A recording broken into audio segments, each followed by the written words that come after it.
My name is Don Cow.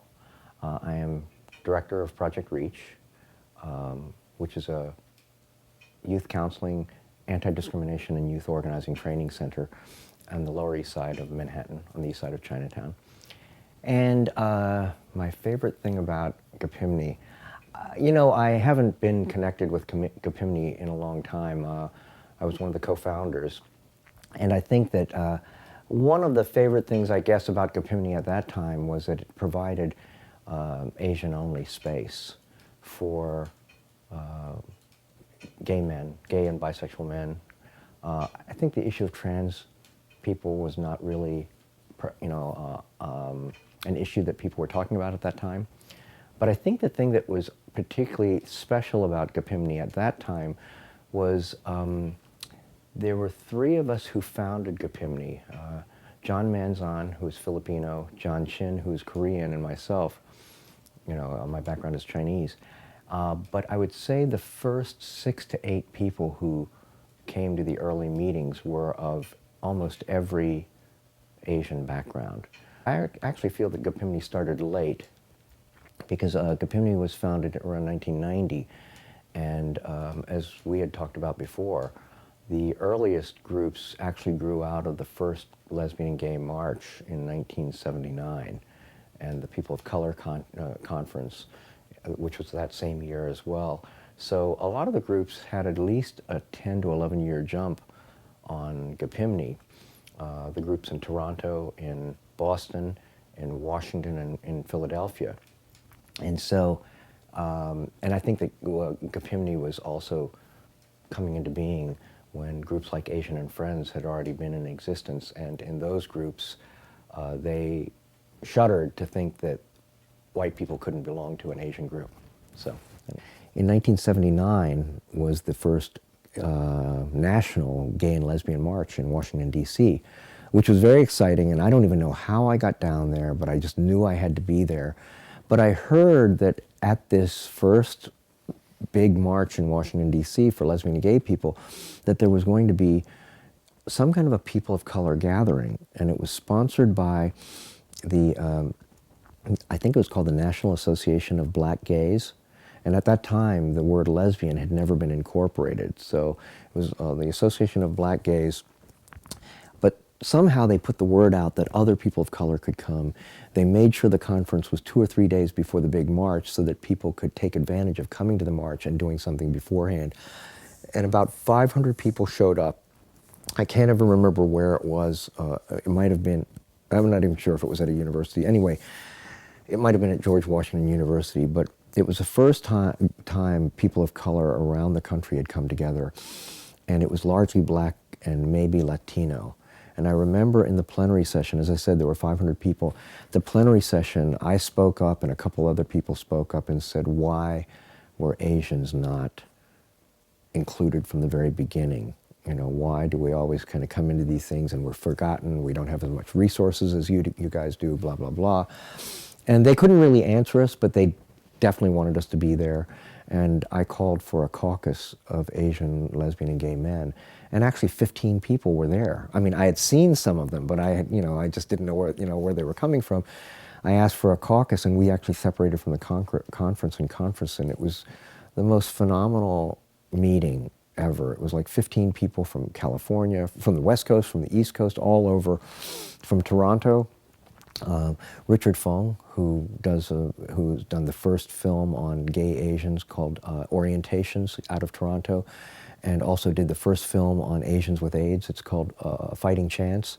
It all grew out of what germinated at this conference. So we formed this caucus, and the next day the conference decided to march as a contingent from where we were through Chinatown and to the National March. And it was so exciting. We had this banner that's, and I can get you pictures of it, by the way, this banner that says Gay, Asian, and Proud, and it was all handwritten with whatever markers we could find. And I think it was probably the first time Asians had marched together in anything, gay Asians, behind this banner, and it was I think about 15 of us. And we marched within this people of color contingent through Chinatown. And so it was like really phenomenal. I don't know that Chinatown noticed us, but anyway, we noticed Chinatown, and it was really quite moving. And we got to the march, and after that march in 1979,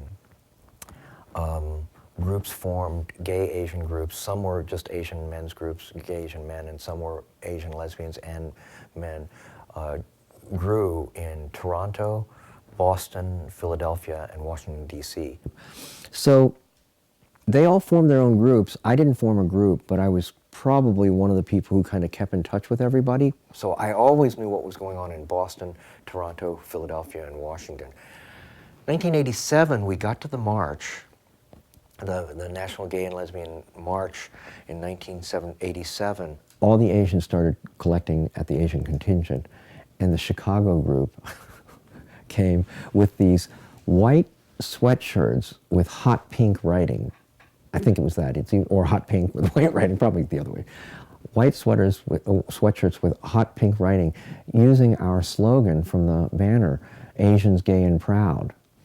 But the only people that were wearing it were the white gay men who were into the Asian men. I think most of the Asian men, even from their own group, thought it was in bad taste, so they didn't wear it. And then they tried to carry the banner for us, which was the contingent banner. And we were going, there's no way. And so we ended up, during the march, having to run ahead of them to keep them from taking the banner, and they just didn't get it. And so it was really a horrific experience. Here we're trying to, be part of the people of color contingent, and we've got these white guys who I'm sure were probably well-meaning and partners of the Asian guys, and we're just having this struggle. But that was 1987. But it was at that point that I realized that I needed to come back. And even though I was more into doing multiracial organizing, that I needed to do some thinking about something for Asian people. So in May of 1988, that would have been the fall of '87, in May of 1988, I contacted people in Toronto, Washington, Philadelphia, and Boston. Actually, even before that, I would say March. I invited them, their leadership, to come to New York, and we went up to the farm, this farm that GAPIMNY uses. We went up to the farm, and there were probably only half a dozen of us. I know Fernando Chiang Moi came from Philadelphia. I don't know if Daniel was there. People came from Toronto, people came from Boston, and we met and planned a retreat, and we wanted to invite the lesbians to come. So we had what was called the first Northeastern Asian Lesbian and Gay Retreat in upstate New York, and people came. We had 10 people come representing Asian lesbians, and they got the smaller house, and we had 20 men come from all those areas. Well, actually, they all came together, and then we separated. The Asian lesbians wanted to meet on their own, which we thought was really important, and we met in the bigger house with the 20 men. And then we had meals together, and it was really incredible. Unlike a lot of other groups, we didn't have any history of tension between the men and the women, but we understood that people needed their own space and time. And so Asian lesbians of the East Coast kind of facilitated the peace up in the women's house, and some of us facilitated the peace down, and we met together for meals, and decided that it was really important for us to support each other's work. And so after that, I met John Chin and John Manzon were both at that retreat. And John was coming from Brown University. He had just graduated, and John Chin was coming from Cornell.